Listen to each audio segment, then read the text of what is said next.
राधे मेरी स्वामिनी, मैं राधे को दास, जन्म जन्म मोहे दीजियो श्री वृंदावन वास। राधा तू बड़ भागिनी, कौन तपस्या की, तीनों लोक के नाथ है, सो तेरो आधीन।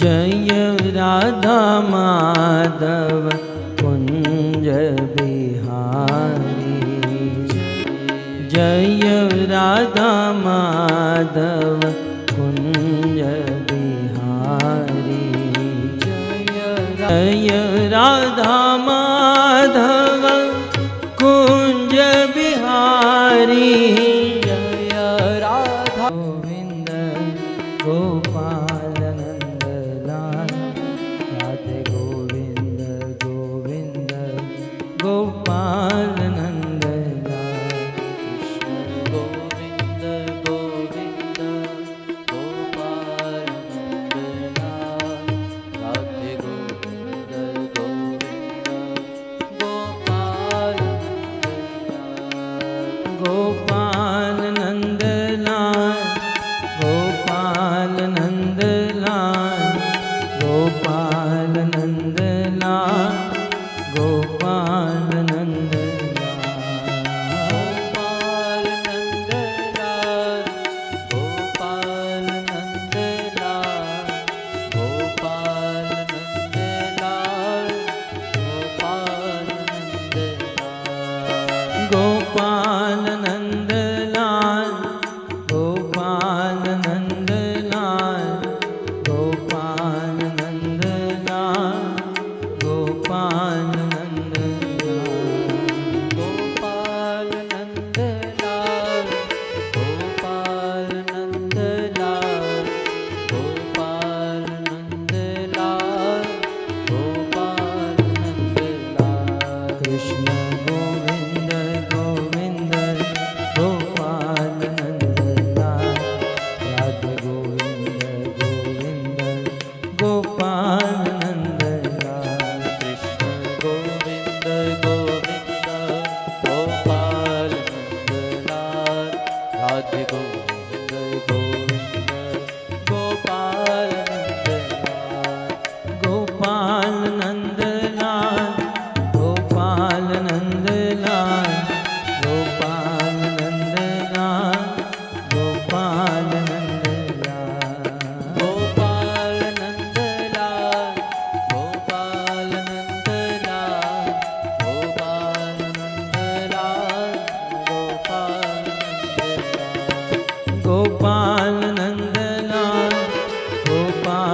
नंद लाल, गोपाल नंद लाल, गोपाल नंद लाल, गोपाल नंद लाल, गोपाल नंद लाल, गोपाल नंद लाल, गोपाल नंद लाल, हरे कृष्णा कृष्णा कृष्णा हरे हरे, हरे रामो राम राम हरे हरे, हरे कृष्णा प्रेम से गाइए, कृष्णा हरे हरे, भगवान का पवित्र नाम, हरे राम राम राम हरे हरे, बोलो हरे कृष्णा कृष्णा कृष्णा हरे हरे, रामो हरे रामो हरे हरे। हरे कृष्णा कृष्णा कृष्णा हरे हरे, हरे राम राम राम हरे हरे। हरे कृष्णा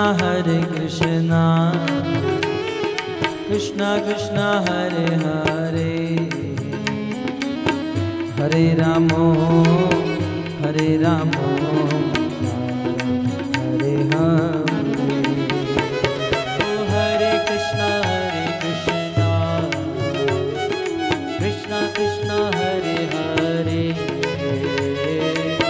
हरे राम राम राम हरे हरे।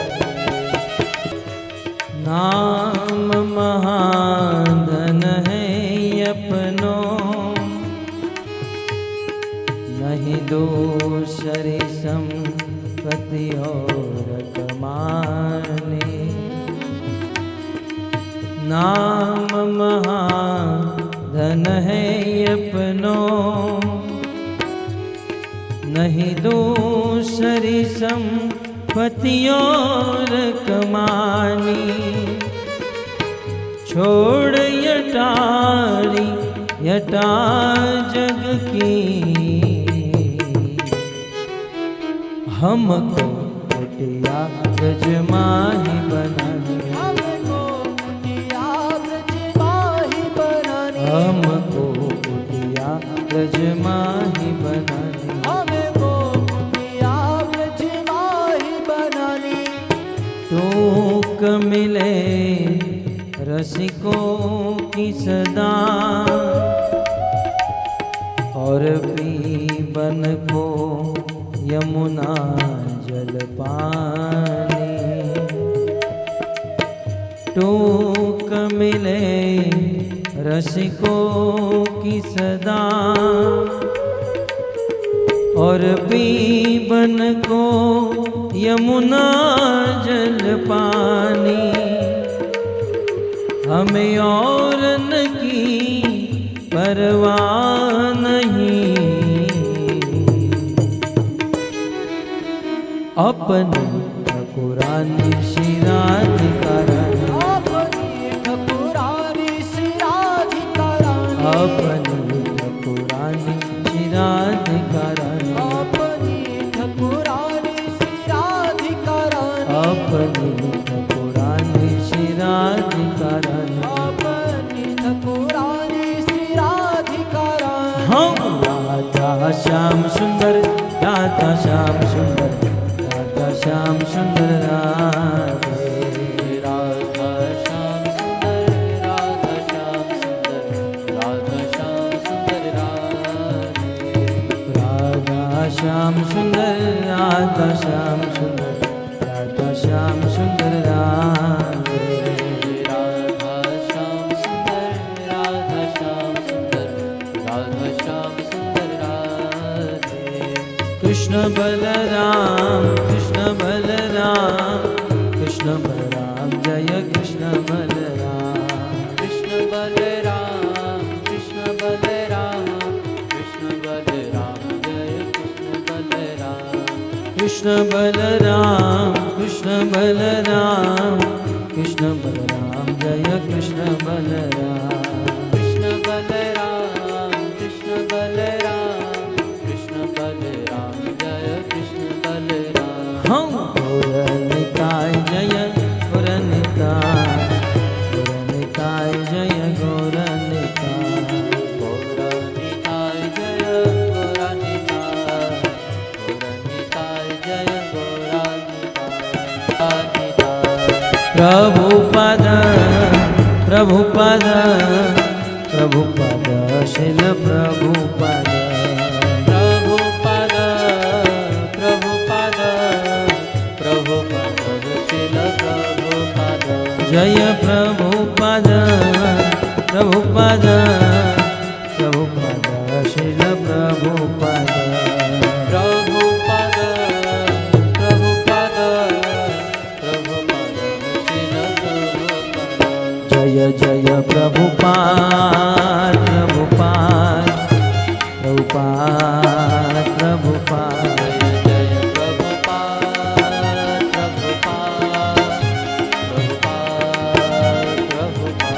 निताय गौर हरि बोल हरि बोल हरि बोल हरि बोल निताय गौर हरि बोल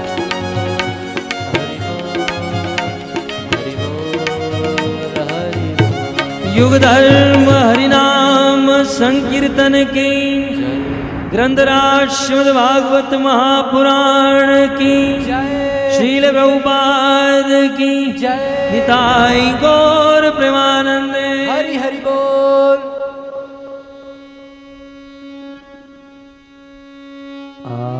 आराध्यो भगवान ब्रजेश तनय तद्धाम वृंदावन रम्या काचिदुपास आराध्यो भगवान ब्रजेश तनय तद्धाम वृंदावन रम्या काचिदुपासना ब्रजबधू वर्गेणया कल्पिता श्रीमद्भागवतं प्रमाणममलम् प्रेमापुमर्तो महान् श्रीचैतन्य महाप्रभु मतमिदं तत्रादरो नः पर श्रीचैतन्य महाप्रभु मतमिदं तत्रादरो नः पर वंशी विभूषितकरा नवनीरदाभा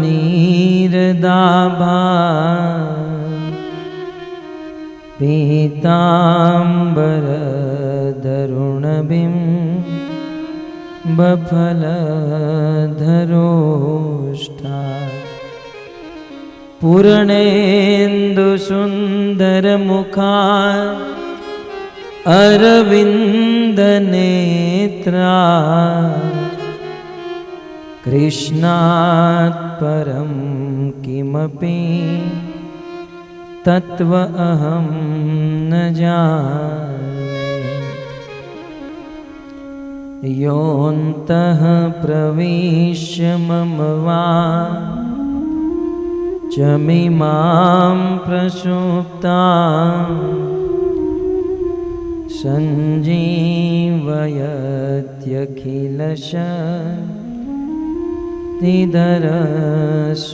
सञ्जीवयत्यखिलशक्तिधरस्वधाम्ना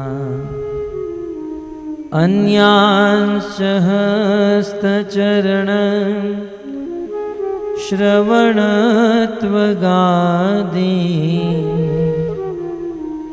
प्राणान्नमो भगवते पुरुषाय तुभ्यं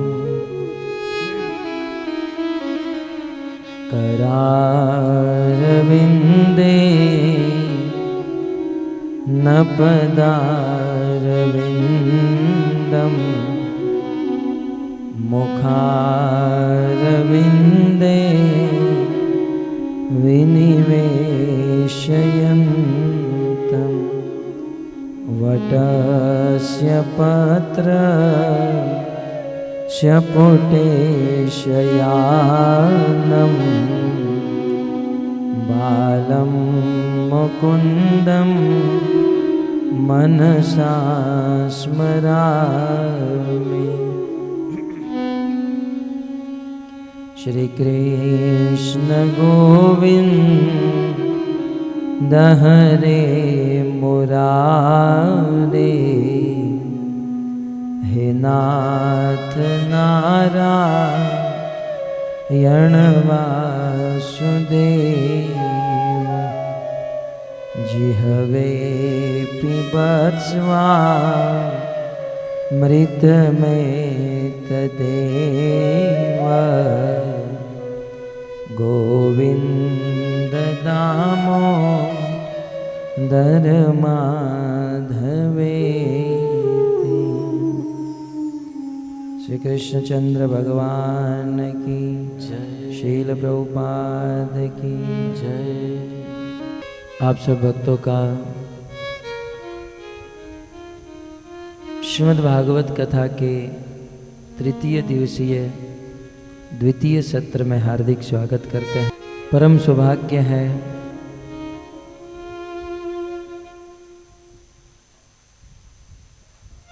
श्रीमद् भागवत कथा का हम सब श्रवण कर रहे हैं।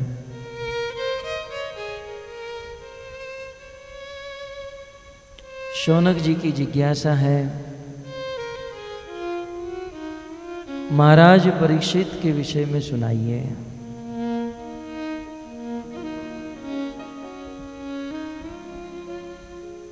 अर्जुन पुत्र अभिमन्यु की पत्नी उत्तरा के गर्भ से परीक्षित महाराज का जन्म हुआ। कुलगुरु कृपाचार्य ने नामकरण किए।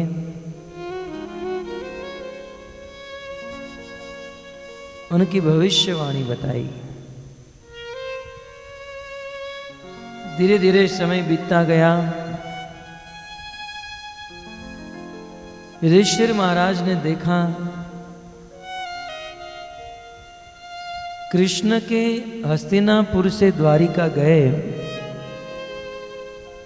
बहुत दिन बीत गए हैं।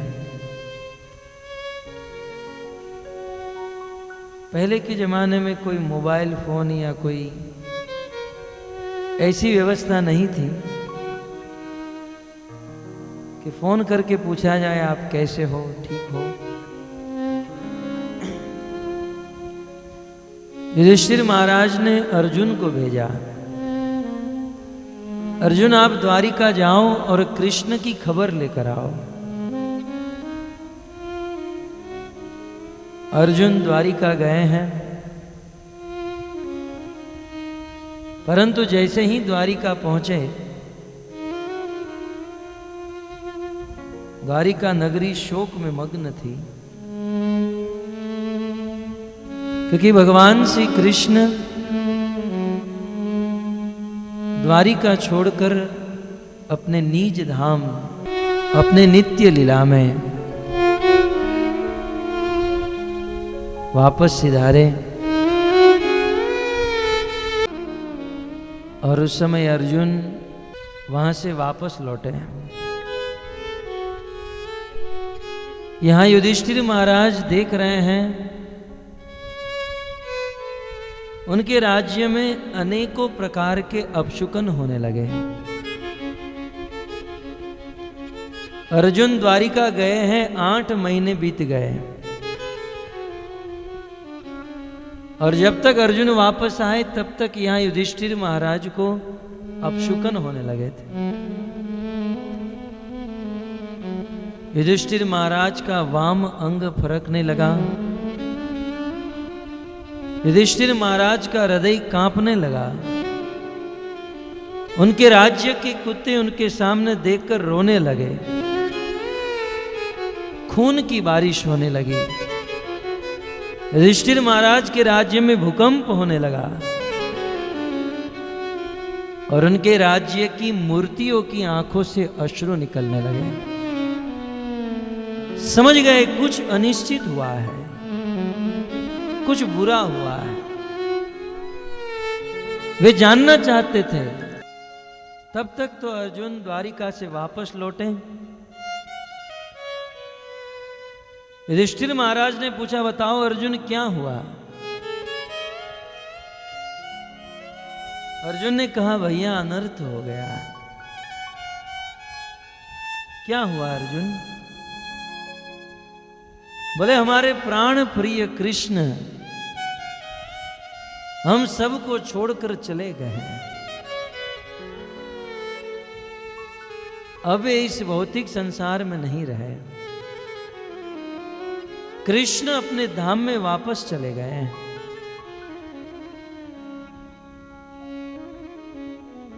यह सुनकर युधिष्ठिर महाराज के हृदय में बड़ा कष्ट हुआ। अर्जुन ने अपनी घटना बताई। बोले, मैं भगवान की पत्नियों को लेकर यहां पर हस्तिनापुर आ रहा था। उस वन जंगल के मार्ग से होते हुए जब मैं लौट रहा था तो रास्ते में एक घटना घट गई। क्या हुआ?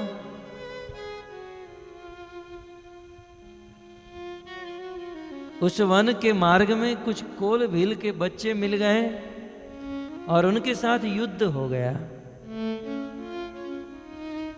और भैया उनके साथ युद्ध करते हुए उन 5-10 साल के बच्चों ने मुझे हरा दिया।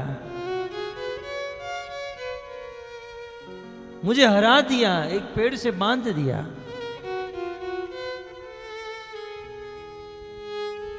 अर्जुन ने एहसास किया। श्रीमद् भगवद गीता के अंत में संजय ने जो कहा है बिल्कुल सत्य है। यत्र योगेश्वरः कृष्ण तत्र श्री विजय भूति। अर्जुन ने इनका एहसास किया। कोल भील के बच्चों ने अर्जुन को जब हरा दिया तब अर्जुन ने मन में सोचा कि मैं अर्जुन इतना पराक्रमी, राजा द्रुपद की सभा में अनेकों राजा महाराजाओं के अभिमान को तोड़कर मत्स्य का भेदन करके द्रौपदी को जीत लिया। आज वही अर्जुन है, वही गांडीव है। मैं वही अर्जुन इस गांडीव की टंकार से शिवजी को प्रसन्न किया और पशु पशास्त्र ग्रहण कर लिया। आज वही अर्जुन है। और इतना ही नहीं, मैं वही अर्जुन हूं इंद्र के आधे आसन पर जाकर बैठा। मैंने एक से एक पराक्रम किए। महाभारत के युद्ध में उस कुरुक्षेत्र की रणभूमि में एक से एक योद्धाओं को वैसे ही मौत के घाट उतार दिया जैसे बाज पक्षी छोटे छोटे पक्षियों को रौंद देता है। आज वही अर्जुन है, वही गांडीव है, वही रथ है। लेकिन फिर भी इन 5-10 साल के बच्चों ने, इन कोल भील के बच्चों ने मुझे हरा दिया। आज मुझे एहसास हुआ कि मैं मेरे जीवन में जितनी भी बार विजयी हुआ एकमात्र कृष्ण के कारण है। जब तक कृष्ण मेरे साथ थे इस दुनिया में समस्त जगह पर मैं विजयी हुआ। और आज कृष्ण मुझे छोड़कर चले गए हैं, इन बच्चों ने मुझे हरा दिया। आज मुझे पता चला कि मेरे जीवन में मुझे जितनी भी विजय मिली एकमात्र कृष्ण के कारण, कृष्ण के कारण। क्योंकि जहां कृष्ण है वहीं पर विजयी है, वहीं पर जीत है।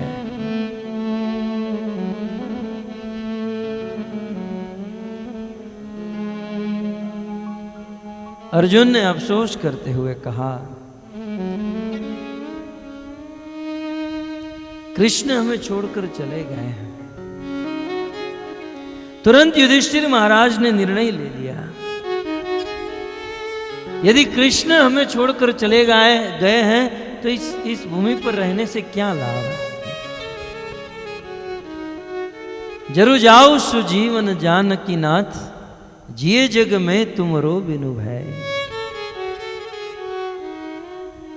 भगवान की सेवा करने का अवसर नहीं। यह जीवन जब भगवान की सेवा में नहीं लग सकता है तो जीने से क्या लाभ है। युधिष्ठिर महाराज ने निश्चय किया, यदि भगवान इस संसार से को छोड़कर चले गए तो हम भी इस संसार को छोड़ देंगे। राजा उत्तर की कन्या इरावती के साथ परीक्षित महाराज का विवाह कराया गया। परीक्षित महाराज के 4 पुत्र थे, जिनमें ज्येष्ठ पुत्र का नाम था जन्मेजय।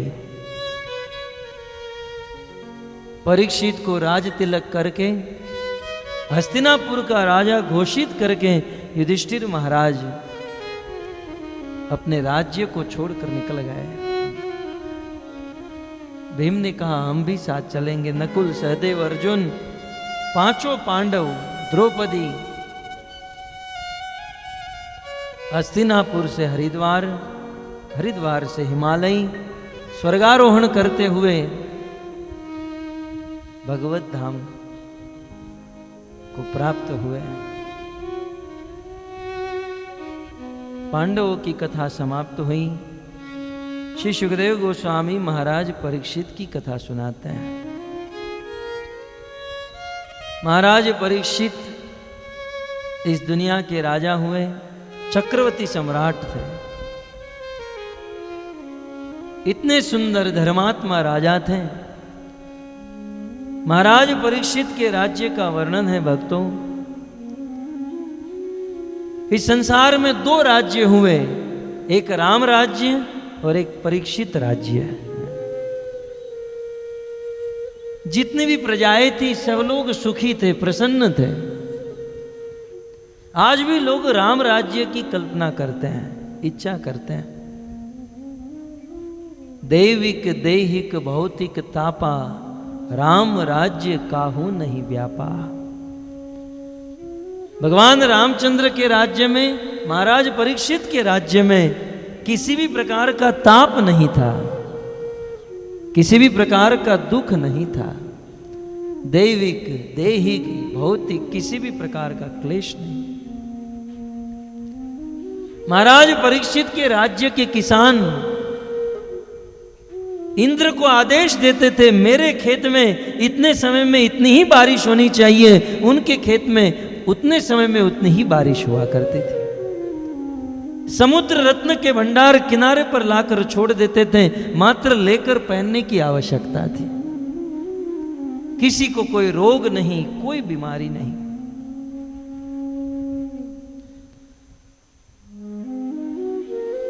क्योंकि महाराज परीक्षित ये देश का राजा धर्मात्मा था।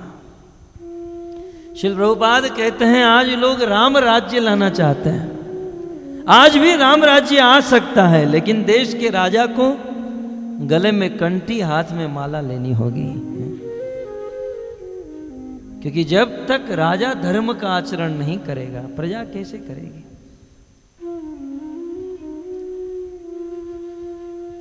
तो महाराज परीक्षित का बहुत सुंदर राज्य। एक बार महाराज परीक्षित दिग्विजय करके अपने राज्य में वापस लौट रहे थे। उस समय महाराज परीक्षित ने अपने राज्य में एक अद्भुत दृश्य देखा, बिल्कुल चौंका देने वाला दृश्य। आज तक ऐसा दृश्य कभी नहीं देखा था। दृश्य क्या था? सूत जी कहते हैं, धर्म पदे के न चरण विच्छायामुशलभ्यगाम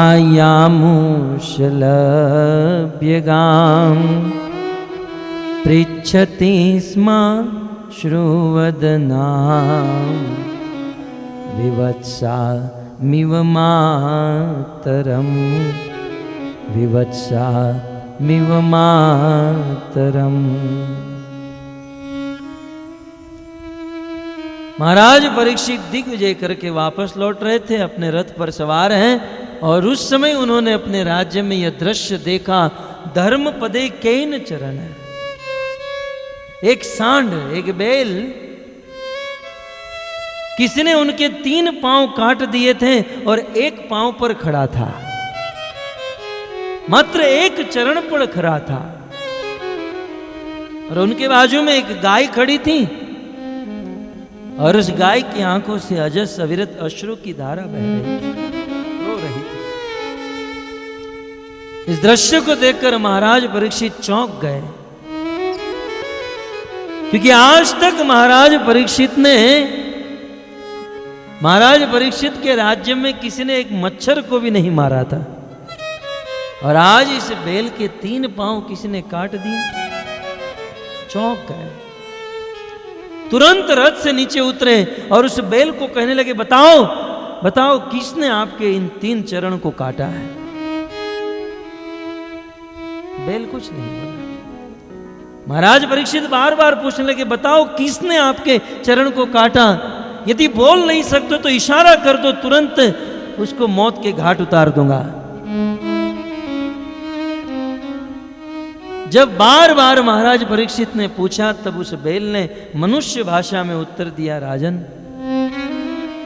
राजन आप ये जानना चाहते हो कि मैं दुखी क्यों हूं? सत्य कहूं तो राजन मैं भी नहीं जानता हूं। इस संसार में कुछ लोग कहते हैं हमारे दुख का कारण हमारे अपने कर्म है।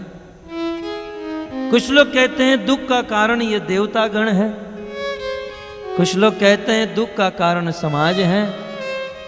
तो कुछ लोग कहते हैं संसार में सुख और दुख कुछ नहीं, ये मात्र मन की भ्रांति है।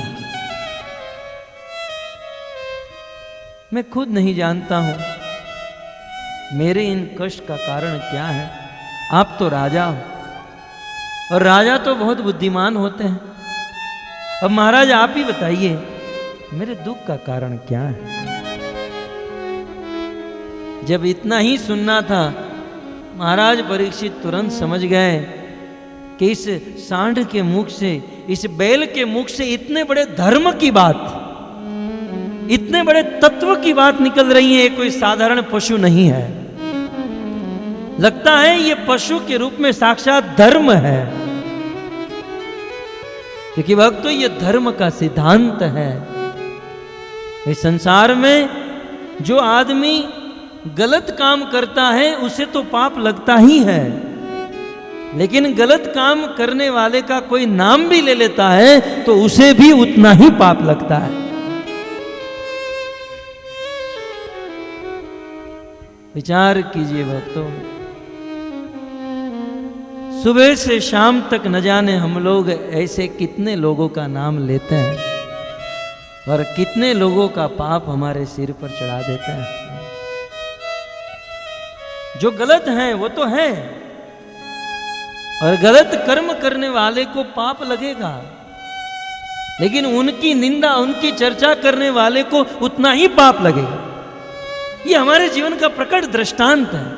आप रोज मंगला आरती जाते हो, और एक दिन ऐसा ग्रुप मिल गया और किसी की चर्चा करने लगे, फलानी तो मंगला आरती में आती ही नहीं है। हम देखो कितने जल्दी जग जाते हैं, मंगला आरती में खड़े रहते हैं। वो तो आती ही नहीं है, वो तो मंगला आरती में आता नहीं है। दूसरे दिन आपकी मंगला आरती बंद, क्योंकि यदि किसी के दोष का स्मरण करेंगे तो वह दोष हम में आ जाएगा, और किसी के गुण का स्मरण करेंगे तो वह गुण हम में आ जाएगा। लेकिन मनुष्य का स्वभाव कुछ ऐसा बिगड़ चुका है कि बस दूसरों के दोष का ही स्मरण होता है। जब भी कोई व्यक्ति सामने मिलता है तो पहले दोष, बाद में वो आदमी दिखाई देता है। इसलिए बार बार शास्त्रों में संतों के द्वारा यह कहा गया, कभी दोष न देखे, कभी भी किसी में दोष न देखे, विशेष करके भक्तों में दोष न देखे। हम लोग अक्सर भक्तों में दोष देखा करते हैं, लेकिन जितने दोष हैं उतने गुण भी तो हैं। चलो कम से कम 16 माला करते हैं, तिलक करते हैं, कंठी करते हैं, नियमों का पालन करते हैं, लेकिन गुण नहीं। किसी को कहे आप आइए बलराम हॉल में, बहुत सुंदर कथा हो रही है, लाल गोविंद प्रभु कथा कर रहे हैं। अरे वो तो करते ही है ना, कौन सी बड़ी बात है। अरे नहीं, बहुत अच्छी कथा हो रही है, आप आइए। अरे कौन बड़ी बात है। और यदि बात हो, जानती हो लाल गोविंद प्रभु वहां खड़े खड़े पानी पूरी खा रहे थे। अच्छा है? और क्या खा रहे थे बताओ। गुण सुनना हो तो सुनने की कोई इच्छा नहीं, और दोष सुनना हो तो कान 10 गुना और बढ़ जाते हैं। और क्या कर रहे थे बताओ बताओ। और ये हमारा स्वभाव बन चुका है। शुद्ध भक्त वो है जो कभी भी किसी में दोष नहीं देखते हैं। सर्वभूतेषु यह पश्येत भगवत भावम आत्मना। सभी जीवों में भगवान को देखते हैं, भगवत भावना करते हैं और सब में गुण देखते हैं, और इसी को महात्मा कहते हैं। और यदि किसी में दोष भी है तो उस दोष में भी गुण देखना चाहिए। ये महात्माओं का स्वभाव है।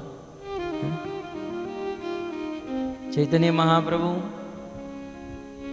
गुंडीचा मंदिर जब मार्जन कराते थे,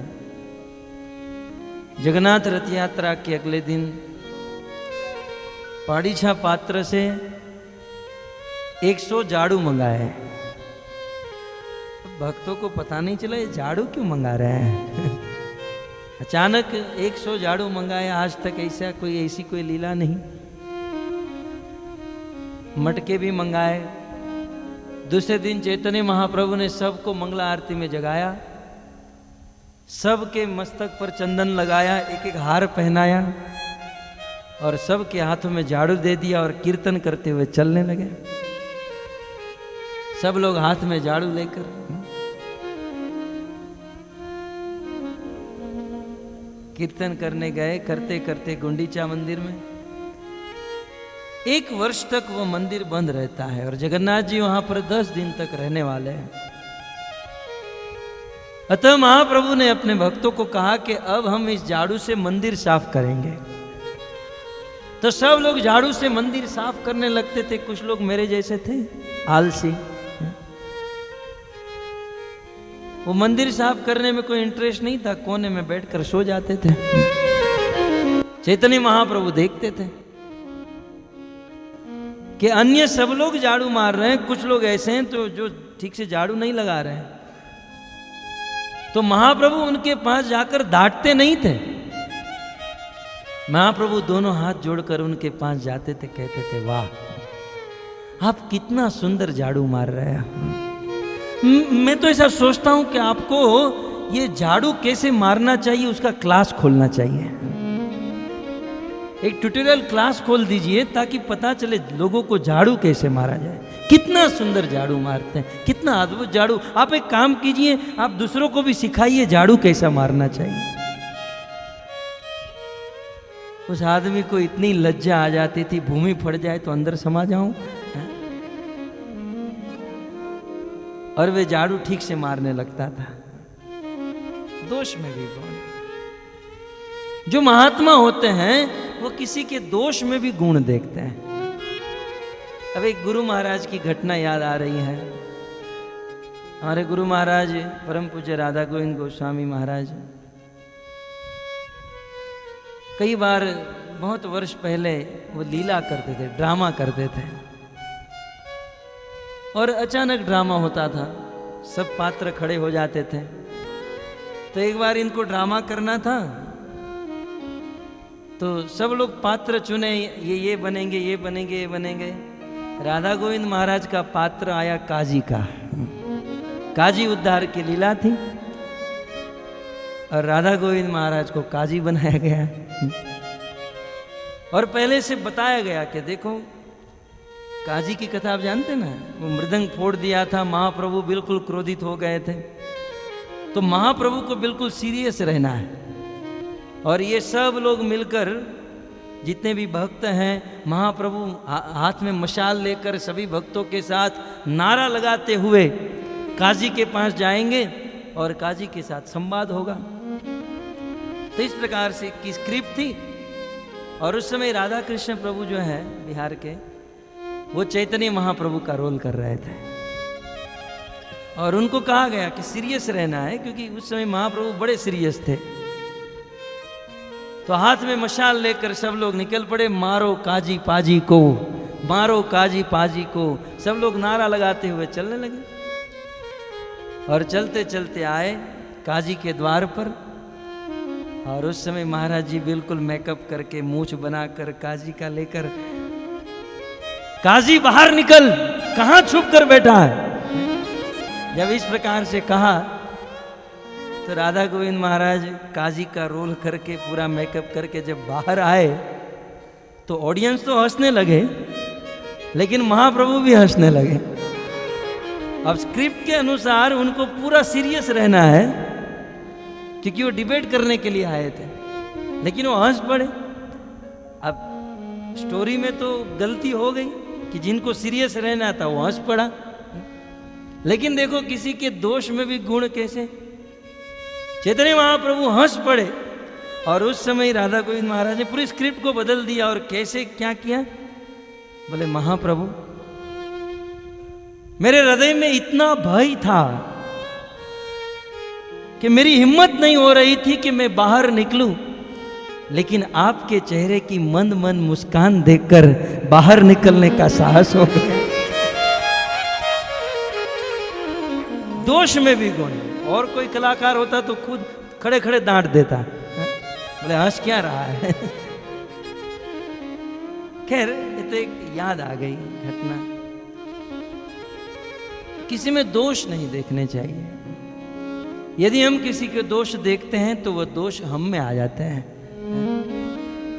और उतना ही दोष हमें लगता है। महाराज परीक्षित ने धर्म को, उस बैल को कहा, बताओ किसने मारा, किसने काटा।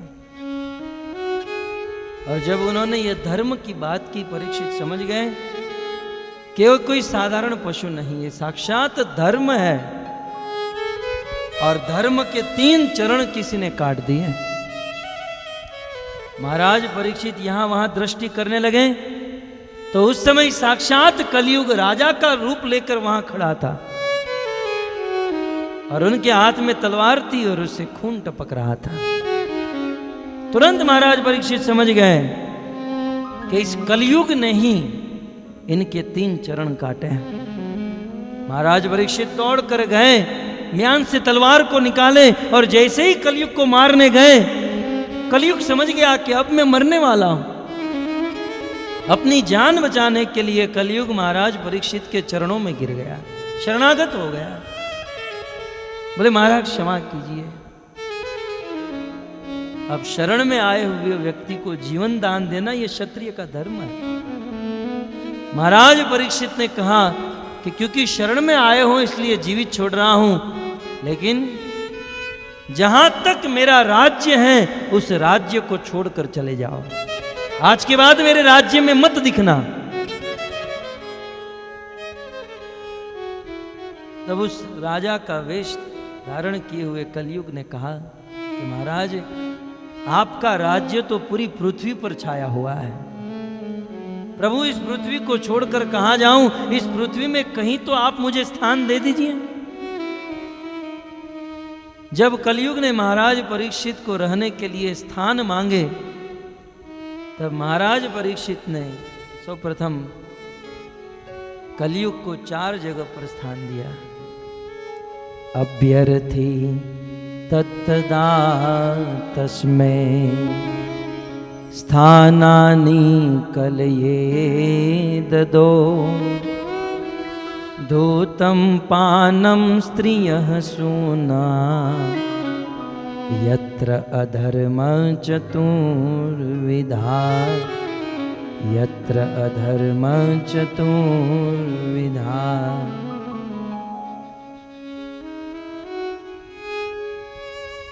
अभ्यर्थी तत्तदा तस्मै स्थानानि कलये ददो। महाराज परीक्षित ने कलयुग को स्थान दिया यत्र अधर्म चतुर्विधा। जहां अधर्म है वहां स्थान दिया। कहां दिया? सर्वप्रथम ध्रुतम, ध्रुतम माने जुआ। महाराज परीक्षित ने कहा कलयुग इस संसार में जहां लोग जुआ खेलते हैं, जुआ खेलने वाले के दिमाग पर तुम बैठ जाओ। तुम वहां रह सकते हो जहां जुआ खेला जा रहा है। अब भक्तों के समाज में इसकी व्याख्या करने की तो कोई आवश्यकता नहीं। पानम, जहां पर नशा हो रहा हो वहां पर परीक्षित तुम जाकर बैठ जाओ। चाहे शराब का नशा, तंबाकू का नशा, गुटखा, जर्दा, चाय और कॉफी भी एक नशा है। तो जहां लोग नशा कर रहे हो, जब हम ऐसा प्रवचन करते हैं ना तो कुछ लोग प्रवचन के बाद नाचते हैं। गोवा गुटखा का तो नाम ही नहीं लिया है। लेकिन जितने टाइप के नशे हैं ये सभी नशे में कलयुग का स्थान है। तो नशे में स्थान दिया पानम स्त्रीय, जहां अवैध संग हो रहा हो। यदि कोई पुरुष अपनी पत्नी के अलावा अन्य किसी स्त्री से संग कर रहा है या कोई स्त्री पर पुरुष से संग करती है, वहां कलयुग का स्थान है। और आज यह पाप भरपूर हो रहा है और सारे पाप भी फल फूल रहे हैं, लेकिन आज की टेक्नोलॉजी को लेकर ये पाप बहुत भरपूर बढ़ रहे हैं। अवैध संग, किसी भी अनजाने व्यक्ति से, किसी स्त्री से या किसी पुरुष से किसी भी प्रकार का संबंध नहीं होना चाहिए। चैतन्य महाप्रभु ने कहा, दारू भी प्रकृति है ही मुनेरपि मन। किसी लड़की के स्त्री की मूर्ति को भी देख लो, लकड़े की बनी हुई यदि स्त्री को भी देखते हो ना, बड़े बड़े मुनियों के मन को हर लेती है स्त्री का पोस्टर। साक्षात स्त्री की बात तो दूर रही, परंतु कलयुग में ये आज की टेक्नोलॉजी को लेकर ये इंटरनेट, फेसबुक, व्हाट्सएप, ईमेल, इन चीज को लेकर आज के बच्चे हैं, सबके हाथ में मोबाइल है और रात भर यही करते हैं। किसी पराई लड़की से बात करना, पराए लड़के को देखना, बातचीत करना। बच्चों को कहते हैं ये क्या कर रहे हो? बोले नहीं, जस्ट फ्रेंड है। हम मानते हैं कि आप लोग जस्ट फ्रेंड हैं, लेकिन वहां कलयुग का वास है। आज आप दोनों के मन में पवित्रता है, लेकिन यह संबंध यदि शुरू हुआ तो एक ना एक दिन यह काम वासना में बदल जाएगा। ये पाप कराए बिना नहीं छोड़ेगा और अधर्म की शुरुआत यहीं से होती है। अतः इन सब चीजों से बचना चाहिए और बच्चों को बचाना चाहिए। यत्र अधर्म चतुर्वेदा, श्रीमद् भागवत के 6ठे स्कंद में तपसा ब्रह्मचर्येण, ये श्लोक में श्रील प्रभुपाद परपोर्ट में लिखते हैं कि एक व्यक्ति को चाहिए किसी पर पुरुष के पर स्त्री के सामने न देखे, किसी पर स्त्री के साथ बात भी न करे, विशेष ब्रह्मचारी को। यहां तक किसी पर स्त्री के साथ फोन में भी बात न करे। प्रभुपाद जी ने लिखा है किसी पर स्त्री का मन में स्मरण तक ना करे। कई बार कुछ लोगों को बड़ा अभिमान होता है, अरे हम तो नहीं डिगने वाले हैं, हम तो जितेंद्रिय हैं, हम तो कंट्रोल कर लेते हैं। क्या खाक कंट्रोल करते हैं? साक्षात इतिहास भरे पड़े हैं। शौबरी ऋषि 60,000 वर्ष तक यमुना जल के भीतर जाकर तपस्या किए, लेकिन फिर भी उनका मन टिक गया। जैमिनी ऋषि, श्री वेदव्यास जी इन शास्त्रों को बोल रहे थे, गणेश जी उनको लिख रहे थे और बीच में जैमिनी ऋषि जो थे वो एडिटिंग कर रहे थे। ऐसी पुराणों में कथा आती है, वेदव्यास मुनि ने एक बार कह दिया, शास्त्र में लिखने के लिए कहा कि देखो स्त्री का संग नहीं करना चाहिए, किसी भी पुरुष को एकांत में किसी भी पराई स्त्री के साथ नहीं रहना चाहिए, यहां तक अपनी बहन, अपनी मां के साथ भी नहीं रहना चाहिए। किसी आदमी को तो नहीं रहना चाहिए, किसी सन्यासी को भी नहीं रहना चाहिए। वेदव्यास जी ने कहा लिखो, गणेश जी लिख रहे थे, जैमिनी जी ने कहा रुको रुको रुको, वेदव्यास जी ये बात आपकी ठीक है, लेकिन सन्यासियों के लिए आप ऐसा कह रहे हो कि स्त्री के साथ मत रहो। सन्यासी तो ऑलरेडी विरक्त है, वैरागी है, आप उनके लिए भी इतना रिस्ट्रिक्शन क्यों कर रहे हो? जैमिनी जी तर्क करने लगे। वेदव्यास जी ने कहा ठीक है, इसको होल्ड कर देते हैं, वैसे भी संध्या हो गई है, हम लोग अपने अपने घर चले जाते हैं, कल सुबह लिख लेंगे मन में जो विचार आएगा। सब लोग अपने अपने घर चले गए। जैमिनी ऋषि अपनी कुटिया में चले गए, अकेले रहते थे। अंधेरी रात हुई और अचानक आकाश से बारिश होने लगी। और रात को 10 बजे किसी ने दरवाजा खटखटाया। जैमिनी ऋषि खड़े हुए, बोले कौन? किसी स्त्री की आवाज आई। बोले मैं हूं, यहां बारिश में भीग रही हूं और मुझे एक रात्रि के लिए आश्रय चाहिए। बोले मैं साधु सन्यासी हूं, मैं आश्रय नहीं दे सकता हूं। बोले आपको दया नहीं आ रही है? जब बार बार उस स्त्री ने कहा, जैमिनी जी ने दरवाजा खोला। बिल्कुल बारिश के पानी से भीगी हुई थी, उनके वस्त्र भी भीगे हुए थे। जैमिनी जी ने कहा, देखो एक काम करो, आप अंदर रहो, मैं बाहर सो जाता हूं और अंदर से कड़ी मार देना। कोई भी दरवाजा खटखटाए खोलना मत, यदि मैं भी दरवाजा खटखटाऊं तो मत खोलना। बोले ठीक है। वह स्त्री अंदर चली गई, अंदर से दरवाजा बंद कर दिया और उस पत्रे की छांव में जैमिनी जी वहां पर सो गए।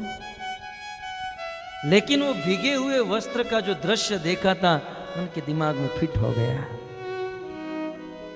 मनुष्य का स्वभाव है, हमारे मन में, ये मन जो है एक कैमरे की रील की तरह है। मन जो है रील की तरह है, आंख जो है लेंस के समान। इस आंखों के द्वारा लेंस में जो दृश्य दिखाई देते हैं, मन में उनकी छाप हो जाती है। और भक्तों, अच्छे दृश्य की इतनी गहरी छाप नहीं होती है हमारे मन में जितने बुरे दृश्य की छाप होती है। हमारे श्याम सुंदर जी ने परसों के दिन कौन से रंग का वस्त्र पहना था लगभग किसी को याद होगा, लेकिन 10 साल पहले जो गलत दृश्य देखा होगा वो आज भी तरोताजा होगा। बुरे दृश्य की छाप बहुत गहरी हो जाती है। तो स्त्री को देखा और रात को जैमिनी ऋषि उस स्त्री का स्मरण करने लगे और स्मरण करते करते करते रात को 12-1 बजा जैमिनी ऋषि खड़े हुए और दरवाजा खटखटाने लगे। वह स्त्री जग गई। बोले कौन? बोले मैं जैमिनी। बोले दरवाजा नहीं खोलूंगी। बोले मैं घर का मालिक हूं, दरवाजा कैसे नहीं खोलोगी? बोले नहीं, आपने ही कहा था दरवाजा मत खोलना। बोले नहीं, मुझे अंदर प्रवेश दो। उस स्त्री ने दरवाजा नहीं खोला। जैमिनी जी कुटिया के पीछे गए, छत पर चढ़ गए और छत फाड़ कर अंदर चले गए। आखिर आ ही गए ना। जैमिनी ऋषि ने कहा कि मेरी इच्छा हो रही है कि मैं तुम्हारे साथ शादी करूं, मैं आपके साथ विवाह करूं, मेरी इच्छा हो रही है। उस स्त्री ने कहा ऐसा कैसे, इतना जल्दी विवाह कर लोगे? बोले नहीं, आज अब भी विवाह करना है। तब उस स्त्री ने कहा एक शर्त है। बोले क्या? बोले तुम घोड़ा बनो और मैं तुम्हारे ऊपर बैठूंगी और तुम इस कुटिया की 7 परिक्रमा करोगे घोड़ा बनकर, फिर मैं तुम्हारे साथ शादी करूंगी। बोले ठीक है। जैमिनी जी ने सोचा कि रात को 12-1 बजे कौन देखने वाला है, घोड़ा बन गए। बिल्कुल घुटन से और चारों पांव से घोड़ा बन गए और वो जो स्त्री थी उनके पीठ पर बैठ गई। 1 चक्कर, 2 चक्कर, 3, 4, 5, 6, जब 7वां चक्कर समाप्त हुआ, जैमिनी जी ने कहा अब उतरो और अब शादी करेंगे। जैसी वह स्त्री उतरी, वह स्त्री नहीं, वो वेदव्यास मुनि स्त्री का रूप लेकर आए थे। जैसे ही पीठ से नीचे उतरे वेदव्यास जी सामने, जैमिनी जी बिल्कुल लज्जा के मारे हैं। वेदव्यास जी ने बताओ जैमिनी जी क्या ख्याल है? बोले अभी लाओ, अभी मैं लिख देता हूं, हमको सुबह की राह नहीं देखनी है। तुरंत वह ग्रंथ निकाला और लिख दिया कि एकांत में एक सन्यासी को भी किसी स्त्री का संग नहीं करना चाहिए। सन्यासी जितेंद्रिय होता है, फिर भी उनके लिए मनाही है। तो आज के बालकों में, आज के लोगों में क्या जितेंद्रियता है? और यदि वो इस प्रकार से संग करेंगे इन सब उपकरणों के द्वारा, तो निश्चित उनके जीवन का पतन होगा।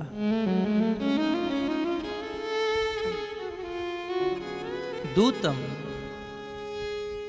महाराज परीक्षित ने कलयुग को स्थान दिया जुए में, दूसरा स्थान पानम नशे में, तीसरा स्थान जहां अवैध संग हो रहा हो, और चौथा स्थान दिया सुना, अर्थात जो लोग मांसाहार करते हैं, ये अंडा खाते हैं, मुर्गी खाते हैं, मांस खाते हैं, ऐसे मांसाहार करने वालों के वहां तुम बैठ जाओ। 4 जगह पर महाराज परीक्षित ने कलयुग को स्थान दिया। और भक्तों, वैसे तो इस संसार में अनेकों प्रकार के पाप हैं, लेकिन सभी पापों की जननी है ये 4 पाप। यदि कोई व्यक्ति ये 4 पाप करता है तो इस 4 से 400, 4 लाख, 4 करोड़ पाप करने लगेगा। और यदि ये 4 पाप करना बंद कर दिए तो धीरे धीरे सारे पाप बंद हो जाएंगे। सभी पापों के उद्गम स्रोत हैं ये 4 वस्तु, ये 4 महापाप हैं। पाप तो बहुत सारे हैं, लेकिन ये 4 महापाप हैं। इसलिए श्रील प्रभुपाद जी ने सर्वप्रथम अपनी इन संस्था में नियम रख दिया, भक्त बनना है सबसे पहले नो मीट ईटिंग, मांसाहार नहीं करना है, नो गैमलिंग, जुआ नहीं खेलना है, नो इंटॉक्सिकेशन, नशा नहीं करना है, नो इलिशियट सेक्स, अवैध संग नहीं करना है। एक बार श्रील प्रभुपाद जी ने ऐसा प्रवचन दिया विदेश में, और यह प्रवचन सुनकर कोई भक्त धोती कुर्ता पहनकर दौड़ कर आया, प्रभुपाद मैंने आज से नशा छोड़ दिया, मांसाहार छोड़ दिया, अवैध संग छोड़ दिया, जुआ छोड़ दिया। प्रभुपाद अब तो मैं भक्त बन गया ना? प्रभुपाद ने कहा आज तू आदमी बना, भक्त नहीं बना, आज तू मनुष्य बना। जो लोग ये 4 काम करते हैं, ये 4 पाप करते हैं, वो तो मनुष्य के स्तर में भी नहीं है, वो पशु के स्तर में।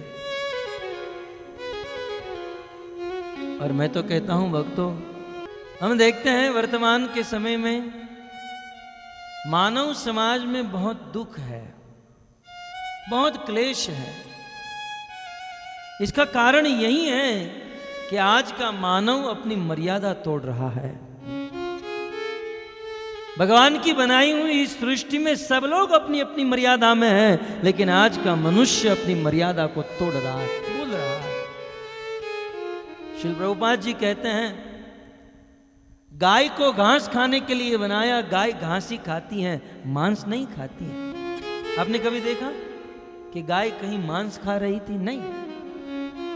भगवान ने उनको जिस मर्यादा में रखा, वह गाय उसी मर्यादा में है। भगवान ने सिंह को मांस खाने के लिए बनाया तो वो मांस ही खाता है, वो घास नहीं खाता है। कभी आपने सुना कि कोई सिंह था घास खा रहा था? कभी नहीं। चिड़िया को दाना चुगने के लिए बनाया तो वह दाना ही चुगती है। गाय को घास खाने के लिए बनाया तो वह घास ही खाती है, सिंह को मांस खाने के लिए बनाया तो मांस ही खाता है, चिड़िया को दाना चुगने के लिए बनाया तो वह दाना ही चुगती है। लेकिन ये मनुष्य कुछ भी खा लेता है, घास भी खाता है, मांस भी खाता है, सूअर का खाता है, कुत्ते का भी खाता है, कुछ भी खाता है। आज का मनुष्य अपनी मर्यादा को तोड़ रहा है, और इसीलिए मानव समाज पर इतनी बड़ी विपत्ति आ चुकी है। और इतने से बस नहीं, तो अब लोगों ने गाय खाना शुरू कर दिया है। 84 लाख की योनि में सबसे बड़ा दया का पात्र यदि कोई पशु है तो वो है गाय, जिसको देखकर स्वाभाविक दया आ जाती है। जिस गाय में 33 करोड़ देवी देवता का वास है, जिस गाय के पीछे हमारे प्रभु अखिल ब्रह्मांड नायक भगवान श्री कृष्ण, जिन गाय के पीछे नंगे पांव इस ब्रज में दौड़ते थे, और उन गायों को काट कर आज के लोग ये सोचे कि हम समाज में शांति लाएंगे, ये कभी शांति आ नहीं सकती। श्रील प्रभुपाद ने बहुत कड़े शब्द में कहा है कि जब तक इस देश में गाय का खून गिरेगा, तब तक इस देश में शांति नहीं आ सकती। यदि शांति लाना चाहते हैं तो पहले भगवान को प्रिय उन गाय की रक्षा करनी चाहिए। कितनी तड़पा तड़पा कर मारते हैं, फिर भी यह मानव समुदाय शांत बैठा है।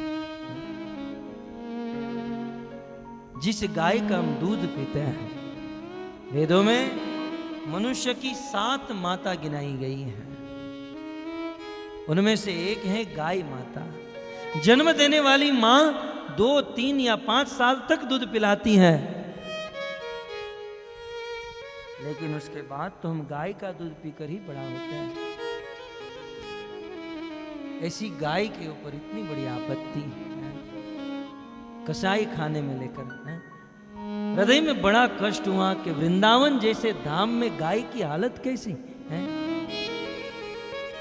लावारिस की तरह घूम रही है, बड़ा कष्ट हो रहा है। प्लास्टिक को चबाती है, खाने को भोजन नहीं। जिस ब्रज वृंदावन धाम में हमारे ठाकुर जी उस गाय की रक्षा करते थे, जिनका नाम है गोपाल। भगवान को जब गाय चराने की, बछड़े चराने की अनुमति मिली और प्रथम बार कृष्ण इस ब्रज में गाय चराने जा रहे थे, मैया ने कहा बेटा खड़ऊ पहन लो, चप्पल पहन लो, क्योंकि जंगल में बहुत कंकर पत्थर कांटे होंगे। कृष्ण ने कहा नहीं मैया, मैं खड़ऊ नहीं पहनूंगा, मैं जूते नहीं पहनूंगा। मैया ने बार बार कहा बेटा पहन लो पहन लो, लेकिन बार बार कृष्ण ने कहा नहीं पहनूंगा। जब बहुत फोर्स किया तब कृष्ण ने कहा कि यदि तुम मुझे जूते पहनाना चाहती हो तो पहले 36 लाख जूते बनाओ,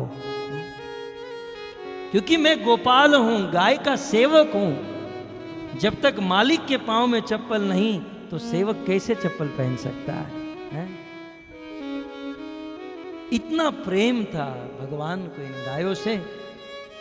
और वह गाय अन्य जगह पर तो ठीक है, लेकिन ब्रज में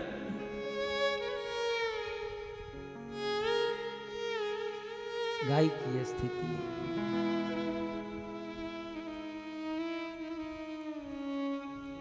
जिस गाय से प्रेम करना चाहिए उस गाय को कत्ल खाने में लेकर जाते हैं। आप लोग कहोगे कि ये प्रभु जी आप यहां ये क्या शुरू कर दिया है? भगवान की प्रिय है गाय, और गाय को काटने में कहीं ना कहीं हमारा भी थोड़ा बहुत हाथ है, ऐसा लग रहा है। क्योंकि जो लोग गाय का दूध नहीं पीते हैं वो भी गाय की हत्या ही कर रहा है। क्योंकि आज लोग गाय का दूध पीना नहीं चाहते, भैंस का दूध पीना चाहते हैं। कहते हैं गाय का दूध पियो, वो तो पानी जैसा होता है, भैंस का दूध मोटा होता है, बिल्कुल घट्ट होता है।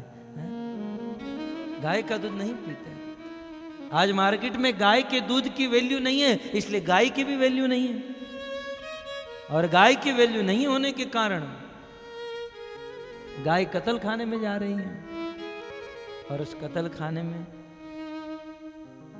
पानी को कई हाई टेम्परेचर पर गर्म किया जाता है, और उस गरम गरम पानी को उस गाय के ऊपर छिड़का जाता है। जीवित गाय तड़पने लगती है, रूह कांप जाती है, और वह गरम गरम जल डालकर उस जीवित गाय का चमड़ा निकाला जाता है। क्योंकि जीवित गाय का चमड़ा निकालेंगे तो वह थोड़ा कोमल रहेगा, सॉफ्ट हो रहेगा। तड़पती है गाय, और फिर अंत में उसे काट दिया जाता है, उनका मांस खाते हैं। चैतन्य महाप्रभु ने काजी को कहा, काजी तुम खाते क्या हो? बोले रोटी खाता हूं, दाल भात खाता हूं। पीते क्या हो? बोले दूध पीता हूं। बोले जिस खेत में बैल काम करता है और उससे अन्न उत्पादन होता है, वह अन्न तुम खाते हो, और गाय का दूध पीते हो। दूध पिलाने वाली को माँ कहा जाता है, अन्न खिलाने वाले को बाप कहा जाता है। माता पिता मारी खाबो, कौन बड़ो धर्म है? ऐसे माँ और बाप को काट कर खाना ये कौन सा बड़ा धर्म है? रक्षा होनी चाहिए। मैं ये कह रहा था, मांसाहार करना बहुत बड़ा पाप है। लोग अपनी जीवा को तृप्त करने के लिए मांसाहार करते हैं, या कुछ लोग अपने मसल्स बनाने के लिए, अपने शरीर को सुंदर बनाने के लिए खाते होंगे। हम तो कभी नहीं खाए, फिर भी थोड़े बहुत तो सुंदर दिख ही रहे हैं, काम चल रहा है।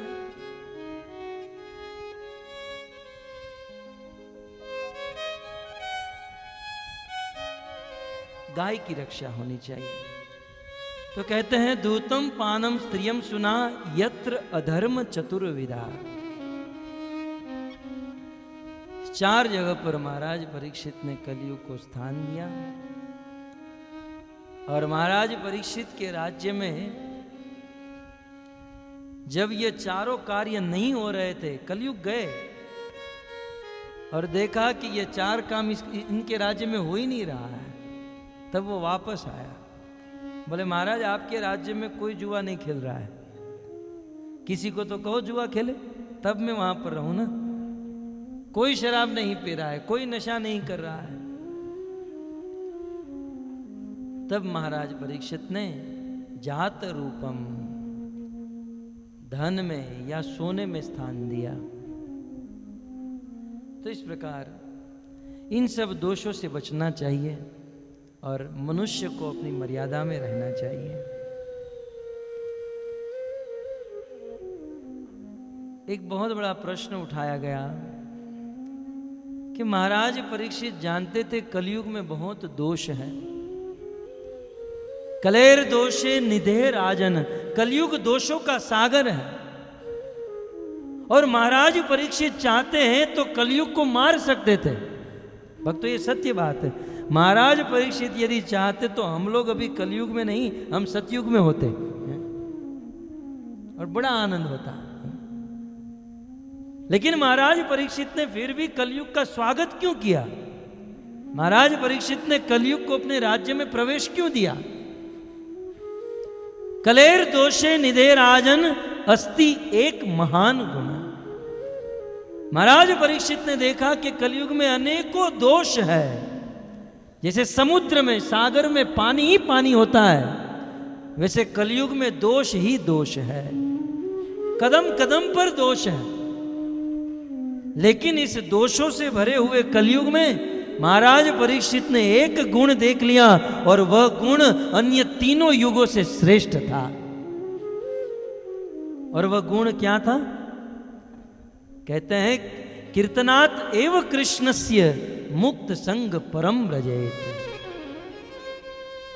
अन्य अन्य युगों में जिस भगवान श्री कृष्ण की प्राप्ति सतयुग में हजारों हजारों वर्षों तक ध्यान करने पर भी नहीं हो सकती थी, जिस भगवान श्री कृष्ण की प्राप्ति त्रेता युग में अनेकों अश्वमेघ यज्ञ करने के बाद भी नहीं हो सकती थी, जिस भगवान श्री कृष्ण की प्राप्ति द्वापर युग में अनेकों प्रकार की परिचर्या करने के बाद भी नहीं हो सकती थी, उस भगवान श्री कृष्ण की प्राप्ति कलयुग में मात्र उनका नाम लेने से हो जाती। बड़े बड़े कार्य करने पर भी जो भगवान नहीं मिलते हैं, कलयुग में मात्र उनका नाम लेने से मिल जाते हैं। ये कलयुग का बहुत बड़ा गुण है। मानो ये सुवर्ण युग है, और चैतन्य महाप्रभु इस युग में आए और उन्होंने मोहर लगा दी इस महामंत्र के ऊपर। बोले ये महामंत्र ही कलयुग का सार है, क्योंकि कलयुग में भगवान का अवतार कली काले नाम रूप कृष्ण अवतार। कलयुग में भगवान अपने नाम के रूप में प्रकट हुआ है। नाम के रूप में प्रकट हुआ है। भगवान ने कलयुग में सारी शक्ति ही अपने नाम में रख दी है। नाम नाम अकारी भगवान।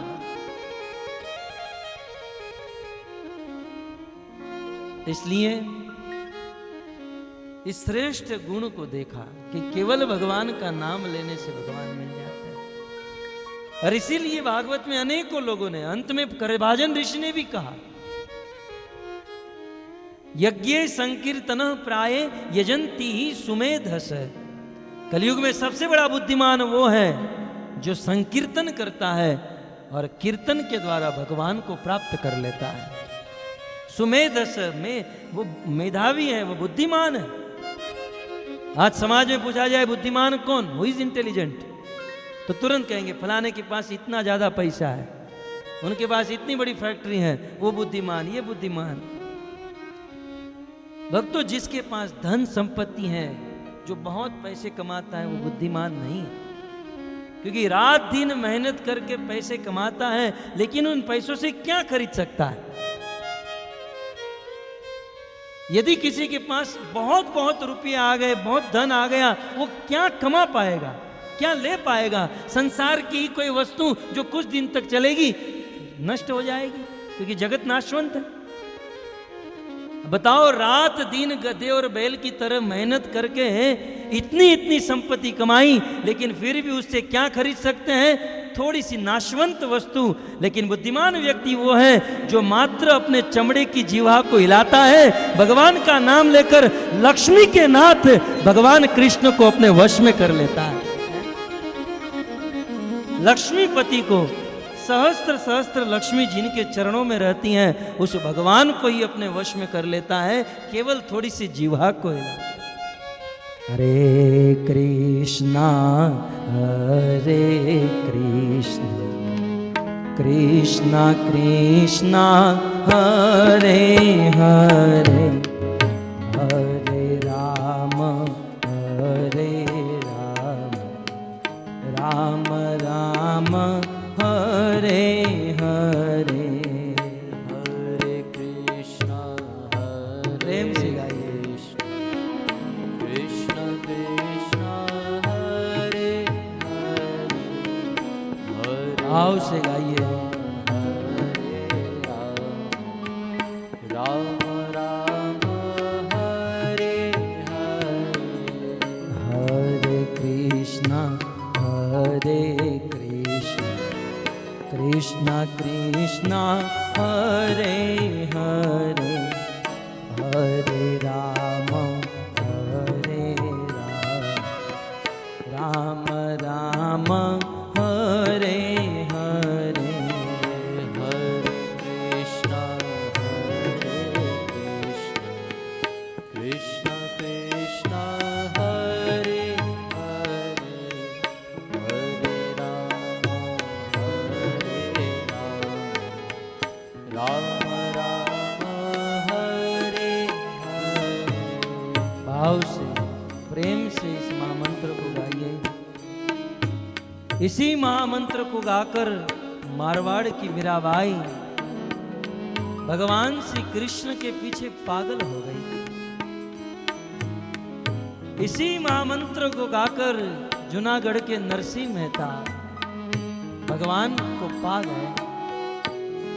और इसी महामंत्र को गाते हुए चैतन्य महाप्रभु उस झारखंड के जंगलों में नृत्य करते हुए, नाचते हुए, इस महामंत्र को गाते हुए, अष्ट सात्विक विकार आंखों से अश्रु की धारा बहाते हुए भगवान के पीछे पागल। हरे कृष्णा कृष्णा कृष्णा हरे हरे, हरे राम राम राम हरे हरे, हरे कृष्णा कृष्ण कृष्ण हरे हरे, हरे राम राम राम हरे हरे। तो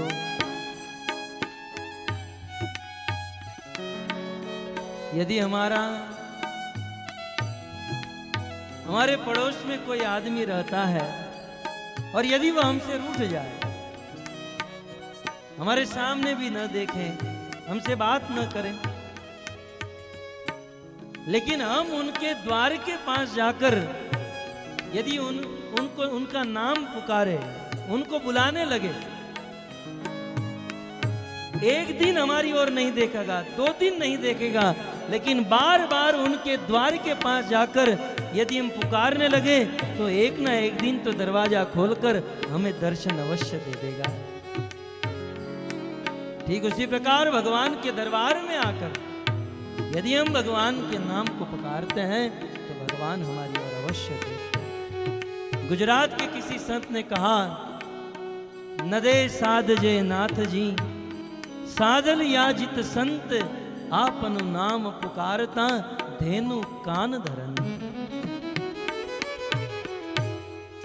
गांव में कुछ ग्वाले गाय को चराने के लिए जाते हैं।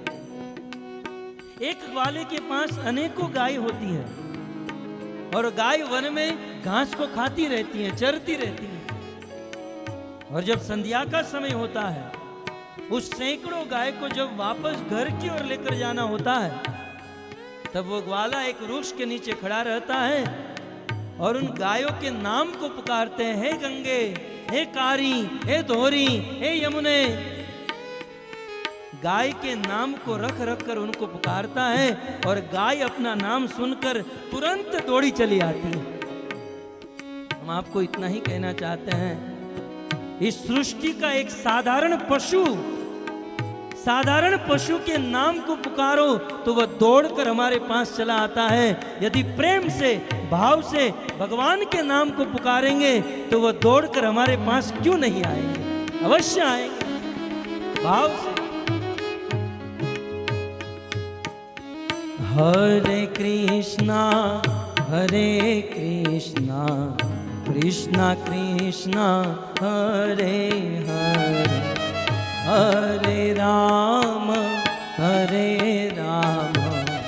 राम राम हरे हरे, हरे कृष्णा कृष्ण कृष्ण हरे हरे। प्रेम से गाइए। हरे राम राम राम हरे हरे। हरे कृष्णा कृष्णा कृष्णा हरे हरे, हरे राम राम राम हरे हरे। हरे कृष्णा कृष्ण कृष्ण हरे हरे। हरे राम राम राम हरे हरे। हरे कृष्णा कृष्ण कृष्ण हरे हरे, हरे राम राम हरे हरे। हरे कृष्णा कृष्ण कृष्ण हरे हरे। हरे राम राम राम हरे हरे। हरे कृष्णा कृष्ण कृष्ण हरे हरे, हरे राम राम राम हरे हरे। हरे कृष्णा आओ से कृष्ण कृष्ण कृष्ण हरे हरे। हरे राम राम राम हरे हरे। हरे कृष्णा कृष्णा कृष्णा हरे हरे, हरे राम राम राम हरे हरे। हरे कृष्णा कृष्ण कृष्ण हरे हरे। हरे राम राम हरे हरे। हरे कृष्णा कृष्णा कृष्णा हरे हरे, हरे राम राम हरे हरे। हरे कृष्णा कृष्ण कृष्ण हरि नाम संकीर्तन की जाए। राम राम हरे हरे। हरे कृष्णा कृष्णा कृष्णा हरे हरे, हरे राम राम राम हरे हरे। हरे कृष्णा कृष्णा कृष्णा हरे हरे, हरे राम राम राम हरे हरे।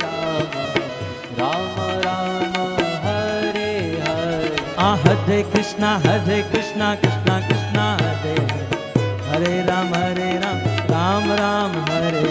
हरे कृष्णा कृष्णा कृष्णा हरे हरे, हरे राम राम राम हरे। बोलो हरे कृष्णा कृष्णा कृष्णा हरे, हरे राम राम राम हरे हरे।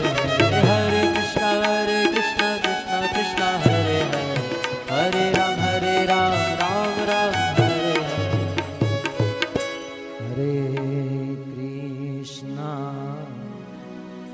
हरे कृष्णा कृष्णा कृष्णा हरे हरे। हरे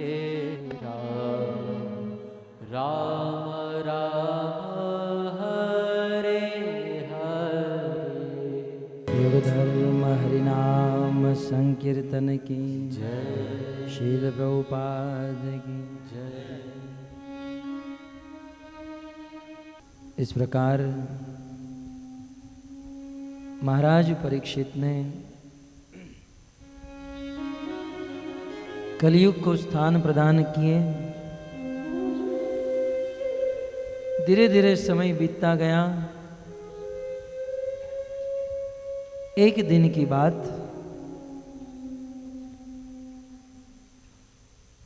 महाराज परीक्षित वन में मृगड़ा करने गए थे।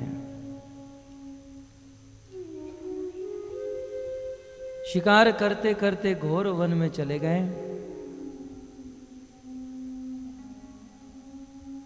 गर्मी का दिन था और उनको प्यास लग गई।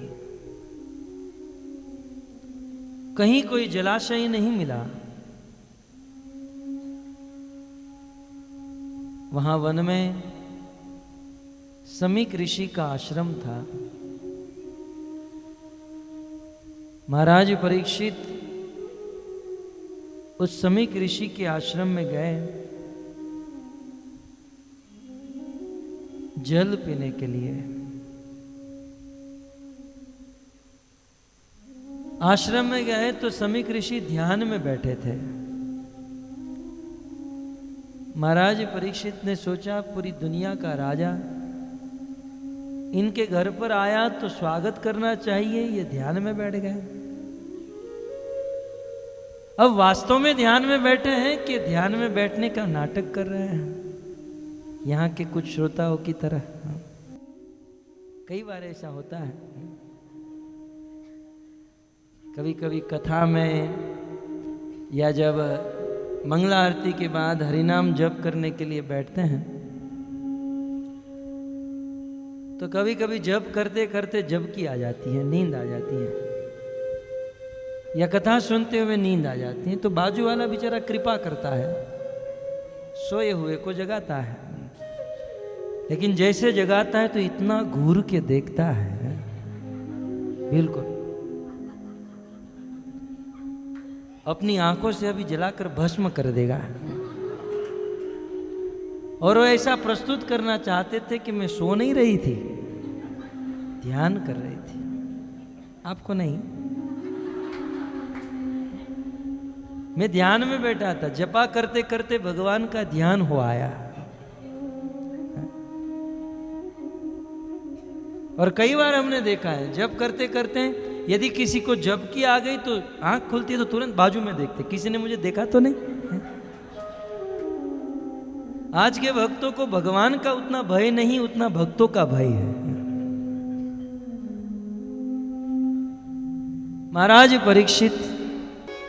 महाराज परीक्षित समीक ऋषि के आश्रम में गए। और वे ध्यान में बैठे थे, वो जानना चाहते थे वास्तव में ध्यान में बैठे हैं कि फिर ध्यान करने का नाटक कर रहे हैं। उनकी परीक्षा लेने के लिए एक मरा हुआ सर्प पड़ा था, उसे उठाकर समीक ऋषि के गले में रख दिया। फिर भी वह ध्यान में बैठे रहे। परीक्षित समझ गए कि नहीं, वास्तव में ध्यान में बैठे। जिस काम के लिए आए थे जल पीकर वहां से चले गए, लेकिन यह दृश्य किसी ने देख लिया। अब यह नहीं देखा मरा हुआ सांप है, जीवित सर्प है। वह दौड़कर समीक ऋषि के पुत्र का नाम श्रृंगी था, वो श्रृंगी को जाकर कह दिया कि तुम्हारे पिता के गले में किसी ने सांप डाला है। बिना कुछ देखे, बिना कुछ समझे, उसी समय श्रृंगी को क्रोध आया और क्रोध से उन्होंने श्राप दे दिया, जिस किसी व्यक्ति ने मेरे पिता के गले में सांप डाला है, आज से ठीक 7 दिन के बाद तक्षक नाग आएगा, उसको डसेगा और उनकी मृत्यु हो जाएगी। 7 ही दिन में उनकी मृत्यु हो जाएगी। और वह श्रृंगी रोते रोते दौड़ते हुए अपने घर पर आया। सूत जी कहते हैं, सवा अंगी रसो ब्रह्मन श्रुत्वा सूत विलापनम उन्मिल्य शनके नेत्रे दृष्टवा चांसे मृतोरगम। समीक ऋषि ध्यान में बैठे थे और उस समय अपने बेटे की रोने की आवाज सुनी, तुरंत ध्यान खुल गया। महाराज जी कहते हैं, इतने बड़े धर्मात्मा राजा आए तो ध्यान नहीं खुला, और बेटा थोड़ा सा रोने लगा तो ध्यान खुल गया।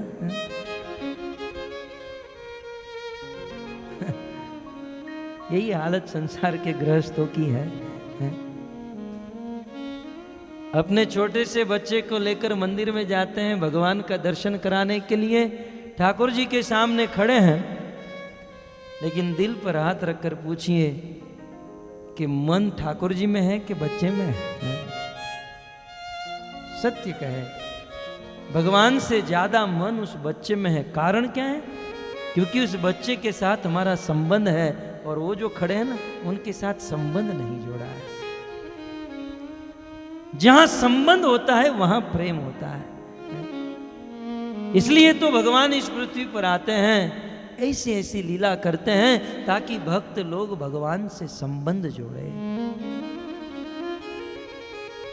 माता यदि पुत्र भावे करे न ताड़न, माता यदि पुत्र भावे करे न ताड़न, अतिहीन ज्ञाने करे लालन पालन, अतिहीन ज्ञाने करे लालन पालन। भगवान चाहते हैं कि भक्त मेरे से संबंध जोड़े। कोई भक्त वात्सल्य भाव से मेरी भक्ति करे, मुझसे प्रेम करे, मेरी मां बनकर मेरा लालन पालन करे। भगवान चाहते हैं, लेकिन हम तो वह लालन पालन हमारे बच्चों के साथ कर बैठे, इसलिए भगवान का तो कोई स्कोप ही नहीं है। श्रृंगी आए रोते हुए, उस आवाज को सुनकर समीक ऋषि का ध्यान खुल गया, और उस समय कहा, बेटा क्यों रो रहे हो? श्रृंगी ने कहा, पिताजी मैंने तो यह समझा कि जीवित सर्प होगा और आप मर गए होंगे। अरे ना बेटा, ये तो मरा हुआ सर्प। श्रृंगी ने कहा, पिताजी एक गलती हो गई। क्या हुआ बेटा? बोले, मैंने अनजान में यह सोचकर कि ये जीवित सर्प होगा तो इस सर्प डालने वाले व्यक्ति को श्राप दे दिया है। पिताजी, जिस किसी ने आपके गले में सर्प डाला है, मैंने श्राप दिया, 7 दिन के बाद तक्षक नाग के द्वारा उनकी मृत्यु हो जाएगी। उस समय समीक ऋषि ने ध्यान किया और अपने ध्यान में बैठकर देखा कि मेरे पुत्र ने किसको श्राप दिया है, और ध्यान करके पता चला कि मेरे पुत्र श्रृंगी ने इस दुनिया के चक्रवर्ती सम्राट धर्मात्मा महाराज परीक्षित को श्राप दे दिया। यह पता चलते ही समीक ऋषि ने बहुत बड़ा अफसोस किया। कहा बेटा आज तुमसे बहुत बड़ी गलती हो गई, तुमने बहुत गलत काम कर दिया, तुमने धर्मात्मा महाराज परीक्षित को श्राप दिया। परीक्षित चले जाएंगे, इस दुनिया में कलयुग प्रवेश कर लेगा, जगह जगह पर दंगे हो गए, क्लेश होगा, लोग एक दूसरे को मारेंगे, पीटेंगे, गालियां देंगे, चोरी होगी, डकैती होगी, आतंक बढ़ जाएगा, क्योंकि तुमने परीक्षित को श्राप दे दिया है। जब तक परीक्षित इस राज्य में थे, कलयुग की हिम्मत नहीं थी कि इस राज्य में प्रवेश कर सके। बहुत बड़ा अनर्थ हो गया। सर्वप्रथम समीक ऋषि ने भगवान से क्षमा मांगी कि बेटे की गलती बेटी की नहीं, वह बाप की गलती मानी जाती है। भृत्य की गलती भृत्य की नहीं, वह स्वामी की गलती मानी जाती है। प्रभु मेरे पुत्र से बहुत बड़ी गलती हो गई, आप क्षमा कीजिएगा। और तुरंत समीक ऋषि ने अपने एक शिष्य को भेजा, जाओ परीक्षित के पास और जल्दी बताओ कि 7 ही दिन बचे हैं तुम्हारे जीवन में, मरने से बचने का उपाय कर लो। समीक ऋषि का शिष्य गया।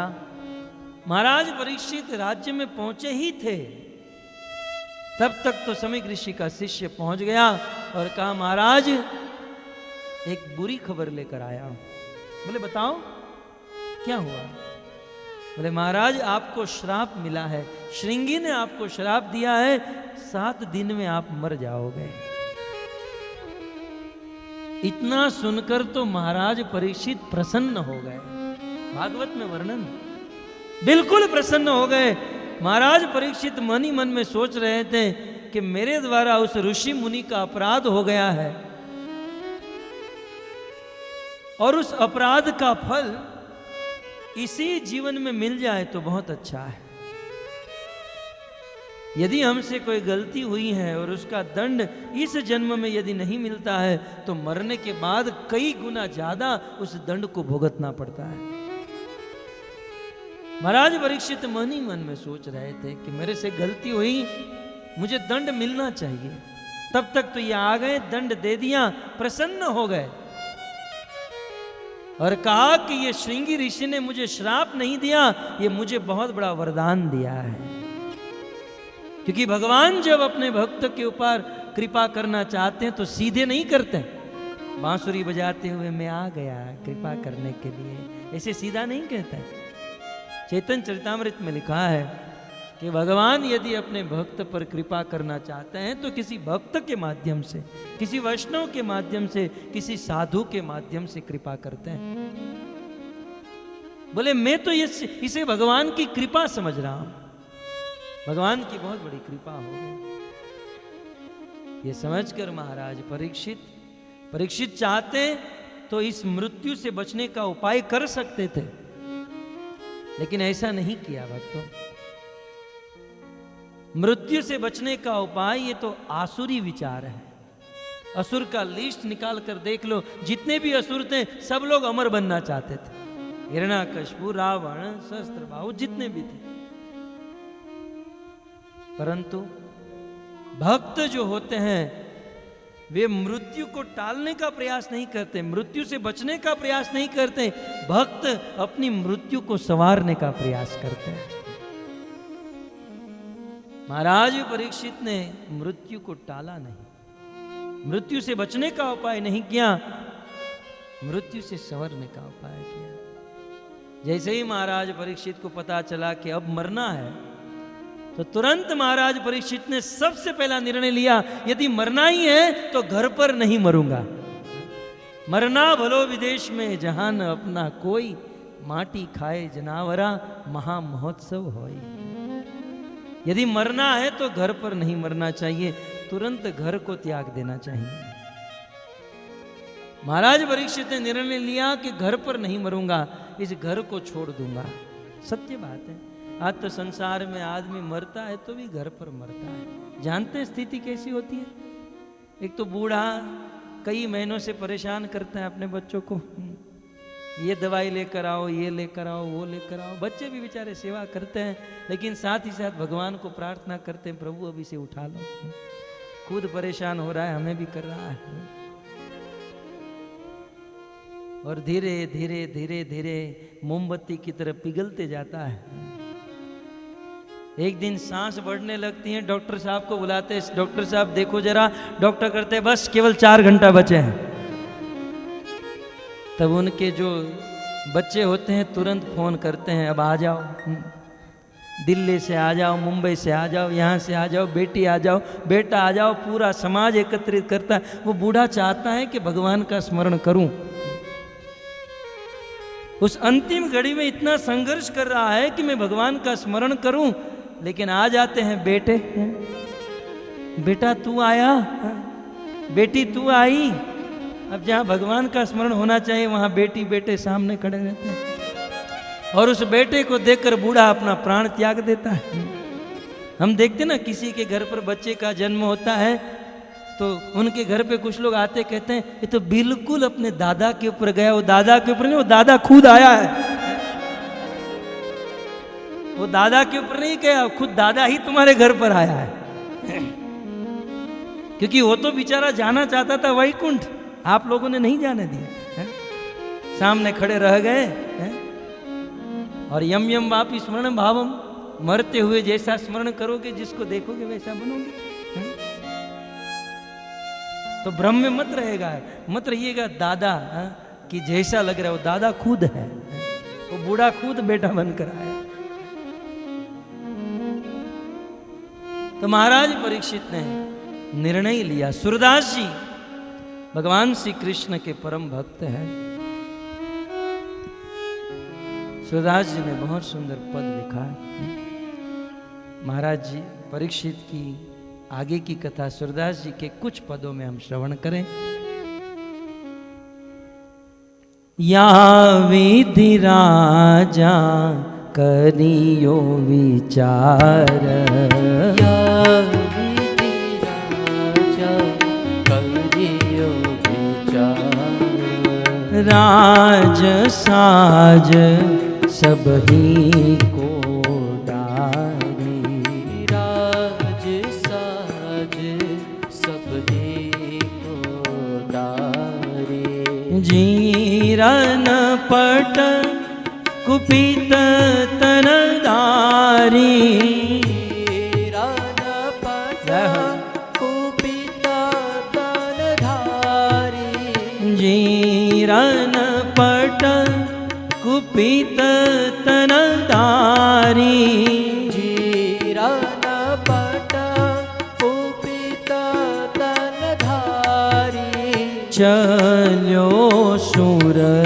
सरशीष उधारी, चलो सुर सरशीष उधारी। महाराज परीक्षित अपने मन में सोचे कि घर को त्याग दूंगा, और उसी समय महाराज परीक्षित ने अपने ज्येष्ठ पुत्र जन्मेजय को बुलाया, राज तिलक किया, और अपने लाखों लाख नौकर चाकर राज रजवाड़े धन संपत्ति सबको तिलांजलि देकर महाराज परीक्षित अपने राज प्रवेश को त्याग कर एक कौपीन धारण करके उस अपने राज्य को छोड़कर निकलने लगे।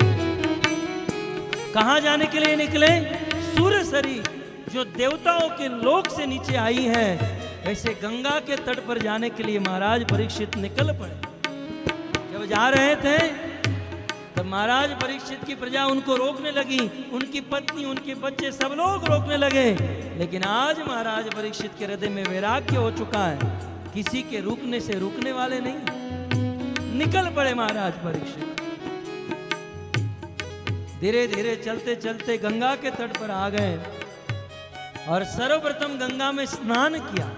कहते हैं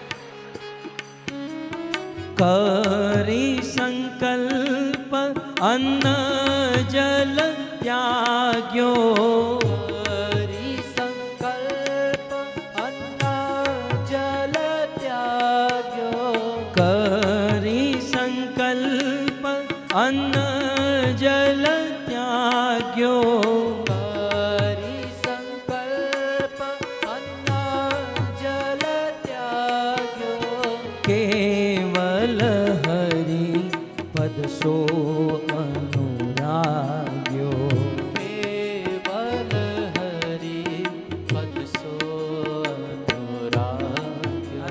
परीक्षित भागीरथी गंगा के तट पर पहुंच गए, गंगा में स्नान किए और गंगा की मृतिका लगाकर गंगा में स्नान किए और हाथ में गंगा जल लेकर संकल्प किए, मेरे जीवन में 7 दिन बचे हैं, आज के बाद जीवन में जितने दिन बचे हैं उतने दिन तक भोजन नहीं करूंगा, जल भी ग्रहण नहीं करूंगा और निद्रा भी नहीं करूंगा। महाराज परीक्षित ने अनशन आमरण व्रत धारण कर लिया, जब तक रहूंगा तब तक भोजन नहीं, पानी नहीं ग्रहण करूंगा। और महाराज परीक्षित गंगा के तट पर विचरण करने लगे और जिज्ञासा करने लगे, बताओ मुझे क्या करना चाहिए। अब मुंडे मुंडे मति भिन्ना, अनेकों लोग महाराज परीक्षित को मिले, कहा महाराज आप राजा हो, राजा के पास धन की कोई कमी नहीं होती, आप दान करो। महाराज परीक्षित ने कहा, दान करने से पुण्य मिलता है, पुण्य करने से स्वर्ग मिलता है और स्वर्ग में जाने के बाद एक ना एक दिन इस पृथ्वी पर वापस लौटना पड़ता है। मुझे तो ऐसा कार्य करना है, सदा सदा के लिए भगवान के पास चला जाऊं। अनेकों लोगों ने कहा, तपस्या करो, दान करो, होम हवन यज्ञ करो, लेकिन महाराज परीक्षित यह प्रस्ताव रुचिकर नहीं लगा। अंत में महाराज परीक्षित ने निर्णय लिया कि अब जितने भी दिन बचे हैं, इन 7 दिन में मैं भगवान श्री कृष्ण की कथा सुनूंगा, भगवत कथा सुनूंगा। इतना संकल्प करते ही महाराज परीक्षित भगवत कथा सुनना चाहते हैं, यह पता चलते ही वायु वेग से यह समाचार तीनों लोक में फैल गया कि परीक्षित भगवत कथा सुनना चाहते हैं, निश्चित बहुत बड़ी कथा होगी, कोई महात्मा आएंगे, कथा सुनाएंगे, अपना अपना उद्धार करने के लिए। संसार के समस्त ऋषि मुनि, सूत गोस्वामी कहते हैं, तत्रोप जगमुम भुवनम पुनाना, इस भुवन को, इस पृथ्वी को पवित्र करने वाले एक से एक ऋषि मुनि अपने समस्त शिष्यों को साथ में लेकर इस गंगा के तट पर महाराज परीक्षित की सभा में आने लगे। गुरु महाराज कहते हैं, सभी ऋषि मुनि आए, छोटे बड़े सब ऋषि मुनि, और सभी ऋषि मुनि अपने अपने शिष्यों को लेकर आए। उन ऋषि मुनियों ने ऐसा नहीं कहा कि आप ये मठ मंदिर संभालो, हम जरा कथा सुनकर आते, नहीं, आप भी हमारे साथ चलो, हम सब मिलकर भगवत कथा सुनेंगे। ये समस्त ऋषि मुनि सशिष्यात अपने शिष्यों को साथ में लेकर आए। कौन कौन ऋषि आए, श्री सूत जी लिस्ट गिना रहे हैं।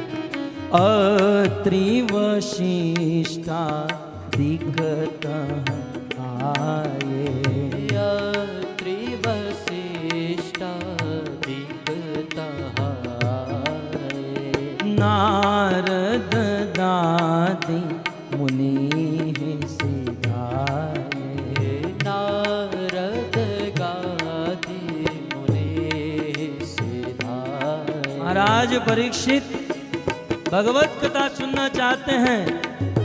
यह संकल्प सुनकर संसार के समस्त ऋषि मुनि उस भागीरथी गंगा के तट पर महाराज परीक्षित की सभा में आने लगे। कहते हैं, अत्रि ऋषि आए, वशिष्ठ आए, च्यवन आए, शरदवान आए, अरिष्ट नेमि आए, भृगु आए, अंगिरा आए, पराशर आए, बड़े बड़े ऋषि मुनियों की जमात लग गई।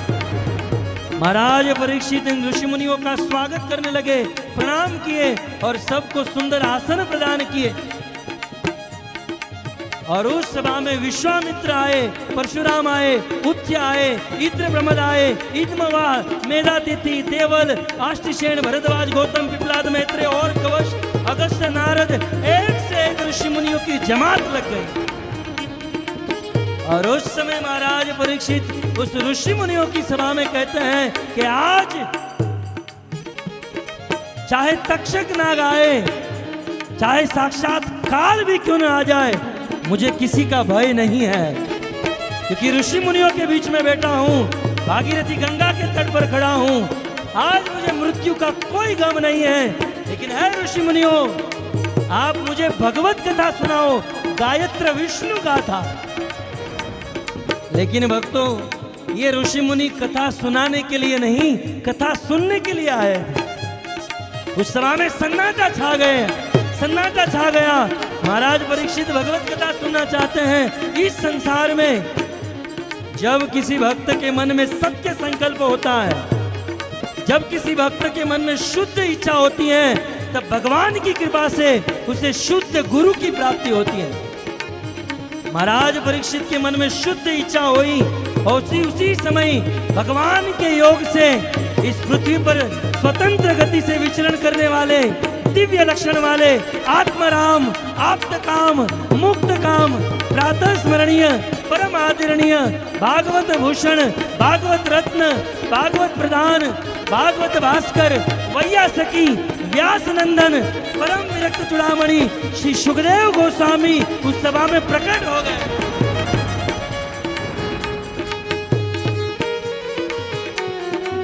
सुखदेव तुम्हारी जय जय हो, सुखदेव तुम्हारी जय जय हो। महाराज परीक्षित की सभा में सुखदेव गोस्वामी आए।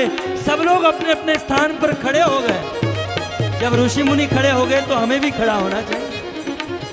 सुखदेव तुम्हारी जय जय हो, सुखदेव तुम्हारी जय जय हो, सुखदेव तुम्हारी जय जय हो, सुखदेव तुम्हारी जय जय हो। वैयासकी तुम्हारी जय जय हो, वैयासकी तुम्हारी जय जय हो, वैयासकी तुम्हारी जय जय हो, वैयासकी तुम्हारी जय जय हो। सुखदेव तुम्हारी जय जय हो, सुखदेव तुम्हारी जय जय हो, सुखदेव तुम्हारी जय जय हो, सुखदेव तुम्हारी जय जय हो। वैयासकी तुम्हारी जय जय हो, वैयासकी तुम्हारी जय जय हो, वैयासकी तुम्हारी जय जय हो, वैयासकी तुम्हारी जय जय हो। श्री सुखदेव गोस्वामी महाराज की जय।